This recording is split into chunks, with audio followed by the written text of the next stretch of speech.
ನನ್ನ ಎಲ್ಲ ಆತ್ಮೀಯ ವಿದ್ಯಾರ್ಥಿ ಮಿತ್ರರೇ, ನನಗೆ ಕಂಪ್ಯೂಟರ್ ಸೈನ್ಸ್ ಸ್ಟೂಡೆಂಟ್ಗಳು ಸರ್ ನಿಮ್ಮ ಯೂಟ್ಯೂಬ್ನಲ್ಲಿ FST ಪಾತ್ವೇ ಅದನ್ನು ನೀವು ಅಪ್ಲೋಡ್ ಮಾಡಿ, ನಾವೆಲ್ಲ ನೋಡ್ತೀವಿ ಅಂತ ರಿಕ್ವೆಸ್ಟ್ ಮಾಡ್ತಾಯಿದ್ರು. ಸುಮಾರು ಜನ ರಿಕ್ವೆಸ್ಟ್ ಮಾಡ್ತಾಯಿದ್ರು. ಅದಕ್ಕೋಸ್ಕರ FST full stack development pathway subject computer ಸೈನ್ಸ್ದು ಆ ಸೀರೀಸ್ ಸ್ಟಾರ್ಟ್ ಮಾಡ್ತಾ ಇದ್ದೀನಿ. ನೋಡಿ, ಪ್ರತಿಯೊಂದು ವಿಡಿಯೋನಲ್ಲೂ ಒಂದೊಂದು ಕ್ವಶನ್ ಸಾಲ್ವ್ ಮಾಡ್ತೀನಿ.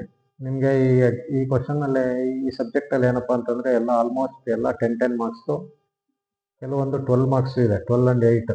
ಆಯಿತಾ? ನಾನು ಪ್ರತಿ ವಿಡಿಯೋನಲ್ಲೂ ಒಂದು ಕ್ವಶನ್ ವಿತ್ ಆನ್ಸರ್ ಎಲ್ಲ ಎಕ್ಸಾಮಲ್ಲಿ ಕೇಳಿರೋ ಕ್ವಶನ್ ಡಿಸ್ಕಸ್ ಮಾಡ್ತೀನಿ. ಆಮೇಲೆ ಅದಕ್ಕೆ ಶಾರ್ಟ್ಕಟ್ ಯಾವ ಥರ ನೆನ್ಪಿಟ್ಕೋಬೇಕು ಅದನ್ನು ನಿಮ್ಗೆ ಹೇಳ್ಕೊಡ್ತೀನಿ. ಆಯಿತಾ? ನಾನು ವಿಡಿಯೋನ ಕಂಪ್ಲೀಟಾಗಿ ನೋಡಿ, ಫುಲ್ ನೋಡಿ, ಖಂಡಿತ ಯೂಸ್ ಆಗುತ್ತೆ. ಆಯಿತಾ ಅಂತ ಹೇಳ್ತಾ ನೋಡಿ ಸ್ಟಾರ್ಟ್ ಮಾಡ್ತೀನಿ. ಇದನ್ನ ಫುಲ್ ಸ್ಟ್ಯಾಕ್ ಡೆವಲಪ್ಮೆಂಟ್ FSD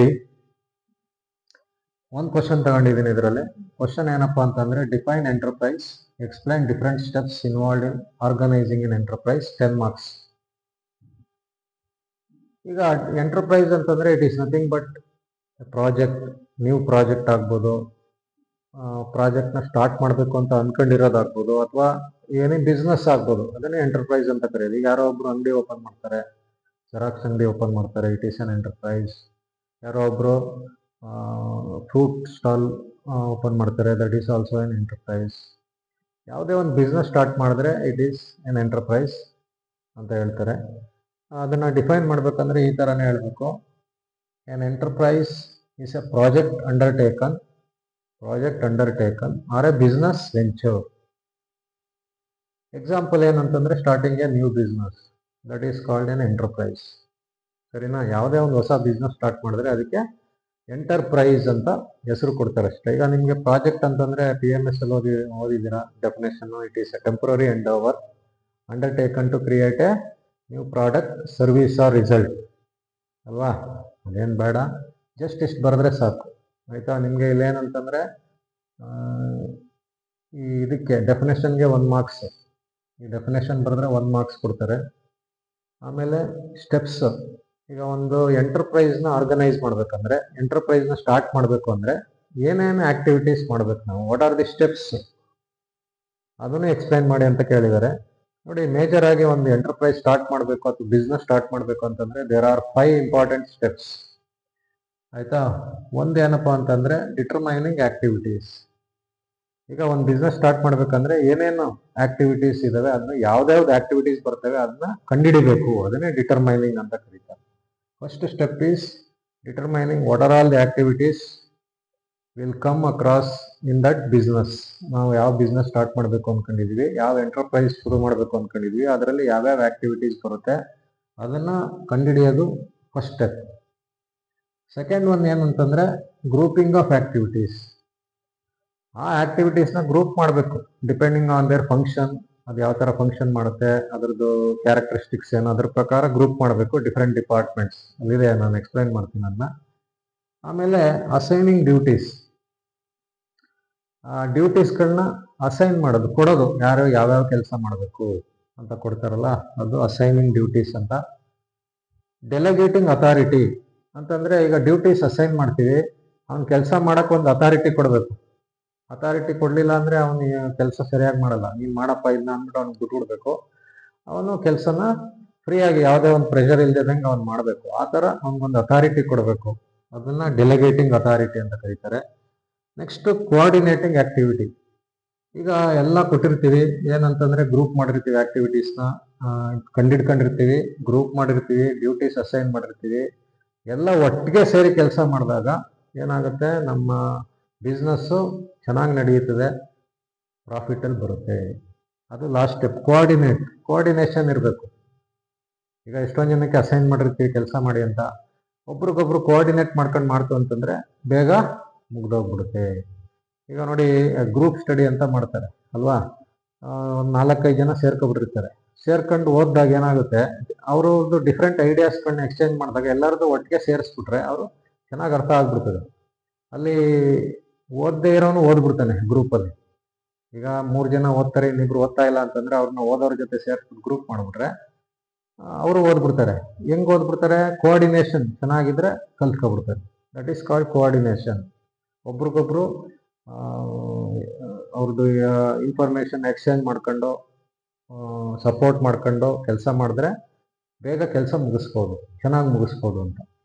ನೋಡಿ, these are all the 5 activities. ನೋಡಿ, ಮಾರ್ಕ್ಸ್ ಏನು ಮಾಡ್ತಾರೆ ಅಂದರೆ, ನಿಮಗೆ 10ರಲ್ಲಿ ಈ ಡೆಫಿನೇಷನ್ ಬರೆದ್ರೆ 1 ಮಾರ್ಕ್ಸ್ ಕೊಡ್ತಾರೆ, ಈ ಲಿಸ್ಟ್ ಬರೆದ್ರೆ 2 ಮಾರ್ಕ್ಸ್ ಕೊಡ್ತಾರೆ, 3 ಆಯಿತು.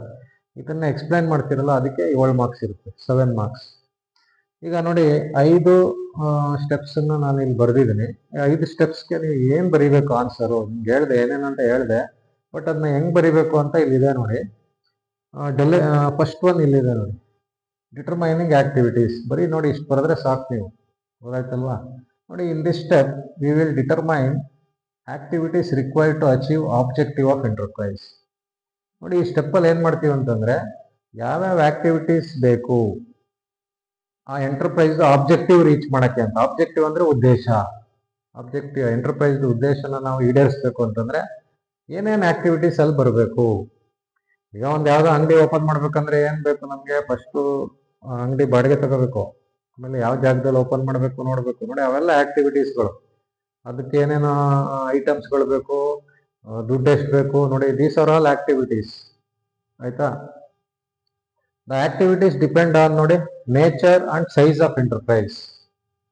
ನೇಚರ್, ಯಾವ ಥರ ಎಂಟರ್ಪ್ರೈಸ್ ಮಾಡ್ತಾ ಇದ್ದೀವಿ, ಸ್ಟೇಷನರಿ, ಜೆರಾಕ್ಸ್ ಅಥವಾ ಫ್ರೂಟ್ ಸ್ಟಾಲ್, ನೋಡಿ ಒಂದೊಂದಕ್ಕೆ ಡಿಫ್ರೆಂಟ್ ಆಕ್ಟಿವಿಟೀಸ್ ಬರ್ತವೆ ಅಲ್ವಾ? And size of enterprise, size. ಕೆಲವೊಂದ್ಸಲಿ ದೊಡ್ಡ ದೊಡ್ಡ ಕಂಪನಿ ಓಪನ್ ಮಾಡ್ಬೋದು, ಕೆಲವೊಂದ್ಸಲಿ ಒಂದು ಚಿಕ್ಕ ಶಾಪ್ ಓಪನ್ ಮಾಡ್ಬೋದು ಅಲ್ವಾ? ಅದಕ್ಕೆ ಆಕ್ಟಿವಿಟೀಸ್ ಏನಪ್ಪ ಅಂತಂದ್ರೆ ಯಾವ್ದ್ರ ಮೇಲೆ ಡಿಪೆಂಡ್ ಆಗಿರ್ತದೆ?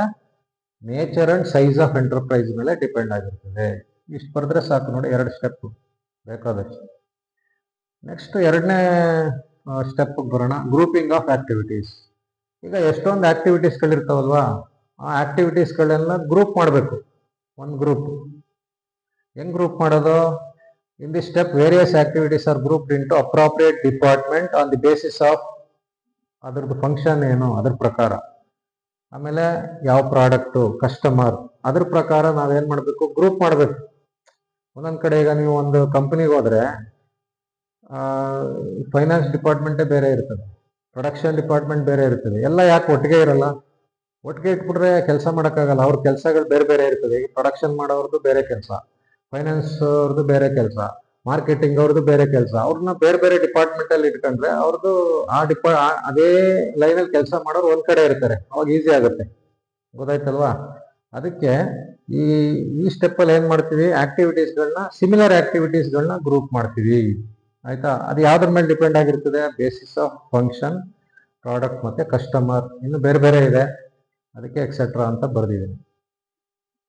ನೆಕ್ಸ್ಟ್ ಗ್ರೂಪಿಂಗ್ ಆದಮೇಲೆ ಅಸೈನಿಂಗ್ ಡ್ಯೂಟೀಸ್. ಈಗ ಗ್ರೂಪ್ ಮಾಡಾಯ್ತು, ಯಾರ್ಯಾರು ಏನೇನು ಕೆಲಸ ಮಾಡಬೇಕು ಅಂತ ಅಸೈನ್ ಮಾಡ್ತೀವಲ್ವಾ, that comes next step, assigning duties.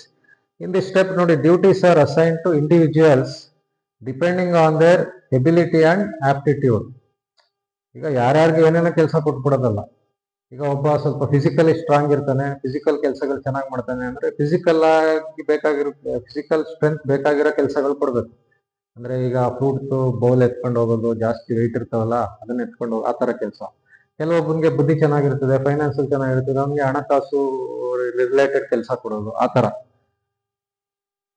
In the step duties are assign to individuals depending on their ability and aptitude. ಅವ್ರದ್ದು ಎಬಿಲಿಟಿ ಏನಿದೆ, ಅವ್ರದ್ದು ಆಪ್ಟಿಟ್ಯೂಡ್ ಏನಿದೆ, ಅದ್ರ ಮೇಲೆ ನಾವು ಅವ್ರಿಗೆ ಕೊಡಬೇಕು. ನೋಡಿ, each person is assign duty which is best suited to him. ಅವನಿಗೆ ಬೆಸ್ಟ್ ಸೂಟ್ ಆಗಿರೋ ಜಾಬ್ ಕೊಡ್ಬೇಕು. ಸುಮ್ಮನೆ ಈಗ ಅವನಿಗೆ ಲೆಕ್ಕ ಮಾಡಕ್ಕೆ ಬರಲ್ಲ, ದುಡ್ಡನ್ನ ಅವರ ತುಂಬಾ ಕಡಿಮೆ, ಅವನಿಗೆ ತಗೊಳಪ್ಪ ಒಂದು ಅದೇನು ತಗೊಂಡ್ಬಾ, ಇಷ್ಟು ಅದು ತಗೋಬಾ ಇದು ತಗೋಬಾ ಅಂತ ಕೊಟ್ಬಿಟ್ರೆ ಅದು ಮಾಡಕ್ಕೆ ಕಷ್ಟ ಆಗುತ್ತೆ. ನೋಡ್ಕೋಬೇಕು, ಫೈನಾನ್ಸಿಯಲ್ ಚೆನ್ನಾಗಿರೋರಿಗೆ ಫೈನಾನ್ಸ್ ರಿಲೇಟೆಡ್ ಕೊಡಬೇಕು, ಫಿಸಿಕಲ್ ಸ್ಟ್ರೆಂತ್ ಚೆನ್ನಾಗಿರೋರಿಗೆ ಅವ್ರು ಏನು ಕೆಲಸ ಮಾಡ್ತಾರೆ ಅದನ್ನು ಕೊಡಬೇಕು. ಆಯ್ತಾ? Each person is assign duty which is best suited to him and he is made responsible to do that work. ಅವ್ನ ಕೆಲಸ ಕೊಟ್ಬಿಡೋದು ಅಷ್ಟೇ ಅಲ್ಲ, ಅವನಿಗೆ ರೆಸ್ಪಾನ್ಸಿಬಲ್ ಮಾಡ್ಬೇಕು. ನೋಡಪ್ಪ, ಈ ಕೆಲಸ ನೀನು ಮಾಡಲೇಬೇಕು. ಆಯ್ತಾ? ಅದು 3ನೇ ಸ್ಟೆಪ್ಗೆ ಬರುತ್ತೆ, ಅಸೈನಿಂಗ್ ಡ್ಯೂಟೀಸ್. ಈಗ 4ನೇದು ಏನು ಅಂತಂದ್ರೆ ಡಿಲೆಗೇಟಿಂಗ್ authority. In this step, an authority is given to everybody to perform the given task. ಆಮೇಲೆ ಅಥಾರಿಟಿ ಕೊಡಬೇಕು. ಈಗ ಅಲ್ಲೇನೋ ಒಂದು ಸ್ವಲ್ಪ ಇರುತ್ತೆ, ಅದು ಅವನು ಡಿಸಿಷನ್ ತಗೋಬಹುದು. ಏನೋ ಮಾಡಬೇಕು ಅಂದಾಗ ಏನೋ ಒಂದು ಸಮಸ್ಯೆ ಬಂದ್ರೆ ತುಂಬಾ ಗೊತ್ತಿಲ್ಲ ಅಂದ್ರೆ ಯಾರಿಗಾರ ಕೇಳಬೇಕು.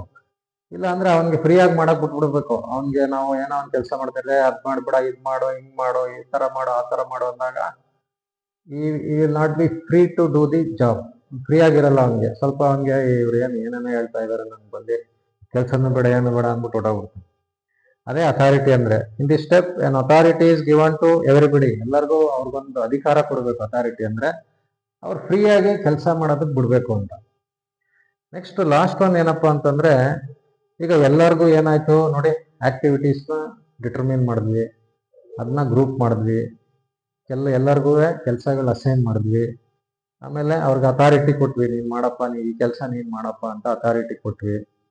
ಆಮೇಲೆ ಏನ್ ಮಾಡ್ಬೇಕು, ಎಲ್ಲರೂ ಕೋಆರ್ಡಿನೇಟ್ ಮಾಡ್ಕೊಂಡು ಕೆಲಸ ಮಾಡಬೇಕು. ಈಗ ಎಲ್ಲರಿಗೂ ಕೆಲಸ ಹಂಚಿದೀವಿ, ಎಲ್ಲರೂ ಒಟ್ಟಿಗೆ ಸೇರಿ ಕೋಆರ್ಡಿನೇಟ್. ಈಗ ಅವ್ನ ಕೆಲಸ ಏನಾದರೂ ಸ್ವಲ್ಪ ಪ್ರಾಬ್ಲಮ್ ಆದ್ರೆ ಇವನು ಹೇಳ್ಕೊಡೋದು, ಇವನ್ ಕೆಲಸ ಇವನು ಹೇಳ್ಕೊಡೋದು, ಆ ಥರ ಎಲ್ಲ ಮಾಡಿದಾಗ ಏನಾಗುತ್ತೆ, ನಮಗೆ ನಾವೇನು ಅನ್ಕೊಂಡಿರ್ತೀವಿ ಅದು ಬೇಗ ಎಕ್ಸಿಕ್ಯೂಟ್ ಆಗುತ್ತೆ. ನಮ್ಮ ಕೆಲಸ ಬೇಗ ಮುಗಿಯೋದಕ್ಕೆ, ಚೆನ್ನಾಗಿ ಮುಗಿಯೋದಕ್ಕೆ ಅನುಕೂಲ ಮಾಡ್ಕೊಳ್ಳುತ್ತೆ. That is the last step, coordinating activity. In this step, the activities and efforts of individuals are adjusted to operate simultaneously. ಅವ್ರ ಕೆಲಸಗಳನ್ನ ಅಡ್ಜಸ್ಟ್ ಮಾಡ್ಕೋಬೇಕು. ಅವ್ರ ಕೆಲಸ ಇವ್ರ ಕೆಲಸ ಅಡ್ಜಸ್ಟ್ ಮಾಡ್ಕೊಂಡು ಒಟ್ಟಿಗೆ ಕೆಲಸ ಸ್ಟಾರ್ಟ್ ಮಾಡಬೇಕು, ಒಟ್ಟಿಗೆ ಮುಗಿಯೋಂಗಿರ್ಬೇಕು. ಅದು ಯಾವಾಗ ಸಾಧ್ಯ ಅಂತಂದ್ರೆ, when all the individuals coordinate each other. ಎಲ್ಲ ಇಂಡಿವಿಜುವಲ್ಸು ಕೋಆರ್ಡಿನೇಟ್ ಮಾಡಿದ್ರೆ this step can be achieved. ನೋಡಿ, ಇದಿಷ್ಟು 5 ಸ್ಟೆಪ್ಸ್ ಅಚೀವ್ ಆದರೆ ನಾವು ಏನು ಎಂಟರ್ಪ್ರೈಸ್ ಮಾಡಬೇಕು ಅಂದ್ಕೊಂಡಿದ್ದೀವಿ ಆ ಆಬ್ಜೆಕ್ಟಿವ್ನ ರೀಚ್ ಮಾಡ್ಬೋದು, ಆ ಉದ್ದೇಶನ ತಲುಪಬಹುದು ಅಂತ. ನಿಮಗೆ ಅರ್ಥ ಆಯ್ತು ಅಂದ್ಕೊಂಡಿದ್ದೀನಿ. ಈಗ ಇಲ್ಲಿ ಏನಪ್ಪ ಅಂತಂದ್ರೆ, ಇದಕ್ಕೆ ನೋಡಿ 1 ಮಾರ್ಕ್ಸ್, ಇದು ಲಿಸ್ಟ್ ಬರೆದ್ರೆ 2 ಮಾರ್ಕ್ಸ್, ಇದನ್ನ ಎಕ್ಸ್ಪ್ಲೈನ್ ಮಾಡಿದ್ರೆ 7 ಮಾರ್ಕ್ಸ್. ಆಯ್ತಾ, ಒಟ್ಟು 10 ಆಯ್ತು.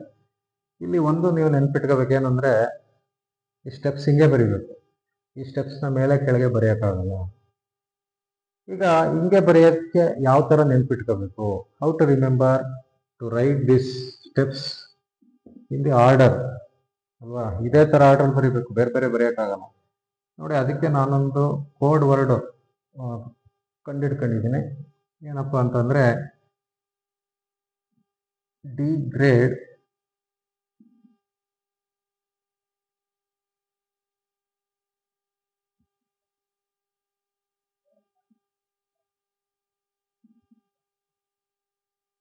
ನೋಡಿ, ಡಿಗ್ರೇಡ್ ಕಂಪನಿ ಅಂತ ಸುಮ್ಮನೆ ನಾನೊಂದು ಕೋಡ್ ವರ್ಡ್ ತಗೊಂಡಿದ್ದೀನಿ. Degrade company. ಇದನ್ನ ನೆನ್ಪಿಟ್ಕೊಬಿಟ್ರೆ ನೀವು ಗ್ಯಾರಂಟಿ ನಿಮಗೆ 5 ಈ ಸ್ಟೆಪ್ಸ್ ಇದಾವಲ್ಲ, ಆರಾಮಾಗಿ ನೆನ್ಪಂದ್ಬಿಡ್ತದೆ. ಈ ಸ್ಟೆಪ್ಸ್ಗಳು ನೆನ್ಪು ಬರೋದೇ ಕಷ್ಟ ನಿಮಗೆ ಕೆಲವೊಂದು ಸರಿ. ಈ ಸ್ಟೆಪ್ಗಳು ನೆನ್ಪಂದ್ಬಿಟ್ರೆ ನೀವು ಏನು ಬೇಕಾದ್ರೂ ಬರಿಬೋದು ಅಲ್ವಾ, ಒಳಗಡೆ ಏನು ಬೇಕಾದ್ರೂ ಬರಿಬೋದು. ಬಟ್ ಮೇನ್ ಏನಂತಂದ್ರೆ ಈ ಹೆಡ್ಡಿಂಗ್ಸ್ಗಳು ಕರೆಕ್ಟ್ ಆಗಿರ್ಬೇಕು. ಗೊತ್ತಾಯ್ತಾ? ಈಗ ಏನಪ್ಪ ಇದು ಅಂತಂದ್ರೆ, ನೋಡಿ ಹೇಳ್ಕೊಡ್ತೀನಿ. ನಾನು ಏನು ಮಾಡಿದ್ದೀನಿ, ಫಸ್ಟ್ 2 ಲೆಟರ್ ತಗೊಂಡಿದ್ದೀನಿ. DE ಇದರಲ್ಲಿ GR, ಇದರಲ್ಲಿ ಒಂದೇ ತಗೊಂಡಿದ್ದೀನಿ, A ಒಂದೇ ತಗೊಂಡಿದ್ದೀನಿ. ಇದರಲ್ಲಿ DE, ಇದರಲ್ಲಿ CO ತಗೊಂಡಿದ್ದೀನಿ. ನೋಡಿ, CO ಕಂಪನಿ ಅಂತ ಬರೆದಿದ್ದೀನಿ. ನೋಡಿ, ಡಿ ಗ್ರೇಡ್ ಅಂತಂದ್ರೆ DE ಡಿಟರ್ಮೈನಿಂಗ್ ಆಕ್ಟಿವಿಟೀಸ್, GR ಅಂದ್ರೆ ಗ್ರೂಪಿಂಗ್ ಆಫ್ ಆಕ್ಟಿವಿಟೀಸ್, A ಅಂದ್ರೆ ಅಸೈನಿಂಗ್ ಡ್ಯೂಟೀಸ್, DE ಅಂತಂದ್ರೆ ಡಿಲಿಗೇಟಿಂಗ್ ಅಥಾರಿಟಿ, CO ಅಂದ್ರೆ ಕೋಆರ್ಡಿನೇಟಿಂಗ್ ಆಕ್ಟಿವಿಟೀಸ್. ಆಯ್ತಾ? ನೋಡಿ, ಇಲ್ಲಿ ಏನಂತಂದ್ರೆ ಇವೆರಡಕ್ಕೆ ಮಾತ್ರ ಆಕ್ಟಿವಿಟಿ ಬರಲ್ಲ. ಯಾವುದಕ್ಕೆ? ಇವೆರಡಕ್ಕೆ ಮಾತ್ರ ಆಕ್ಟಿವಿಟಿ ಅಂತ ಬರಲ್ಲ. ಅಸೈನಿಂಗ್ ಡ್ಯೂಟೀಸ್ ಅಂತ ಬರುತ್ತೆ, ಡಿಲಿಗೇಟಿಂಗ್ ಅಥಾರಿಟಿ ಅಂತ ಬರುತ್ತೆ. ಇನ್ನು ಬಾಕಿದಕ್ಕೆಲ್ಲ ಆಕ್ಟಿವಿಟಿ. ನೋಡಿ, determining activity, grouping activity, coordinating activity. ಇದಕ್ಕೆ ಮಾತ್ರ ಅಸೈನಿಂಗ್ ಡ್ಯೂಟಿ, ಇದಕ್ಕೆ ಡೆಲಿಗೇಟಿಂಗ್ ಅಥಾರಿಟಿ. ನೋಡಿ, ಇದು ನೆನ್ಪಿಟ್ಕೊಂಡ್ರೆ ಆ ಲಿಸ್ಟು ಬಂದ್ಬಿಡ್ತದೆ ನಿಮಗೆ, ಎಕ್ಸ್ಪ್ಲನೇಷನ್ ಗೊತ್ತಾಗುತ್ತೆ. ನಿಮಗೆ ಖಂಡಿತ ಅರ್ಥ ಆಗಿದೆ ಅಂತ ಅಂದ್ಕೊಂಡಿದ್ದೀನಿ. ನಿಮಗೆ ನನ್ನ ಈ ವಿಡಿಯೋ ಇಷ್ಟ ಆಗಿದ್ರೆ ದಯಮಾಡಿ ನಿಮ್ಮ ಎಲ್ಲ ಫ್ರೆಂಡ್ಸ್ಗಳಿಗೆ, ಯಾರ್ಯಾರು ಕಂಪ್ಯೂಟರ್ ಸೈನ್ಸ್ ಓದ್ತಾ ಇದ್ದಾರೆ, ಫೈನಲ್ ಇಯರಲ್ಲಿ ಯಾರು ಫೇಲ್ ಆಗಿದ್ದಾರೆ, ಅವ್ರಿಗೆಲ್ಲರಿಗೂ ಶೇರ್ ಮಾಡಿ, ನನ್ನ ಚಾನಲ್ ಸಬ್ಸ್ಕ್ರೈಬ್ ಮಾಡಿ, ನನ್ನ ಚಾನಲ್ನ ಬೆಳೆಸಿ ಅಂತ ಈ ಮೂಲಕ ಕೇಳ್ಕೊತಾ, ನಿಮ್ಮೆಲ್ಲರಿಗೂ ಒಳ್ಳೆಯದಾಗಲಿ. All the best.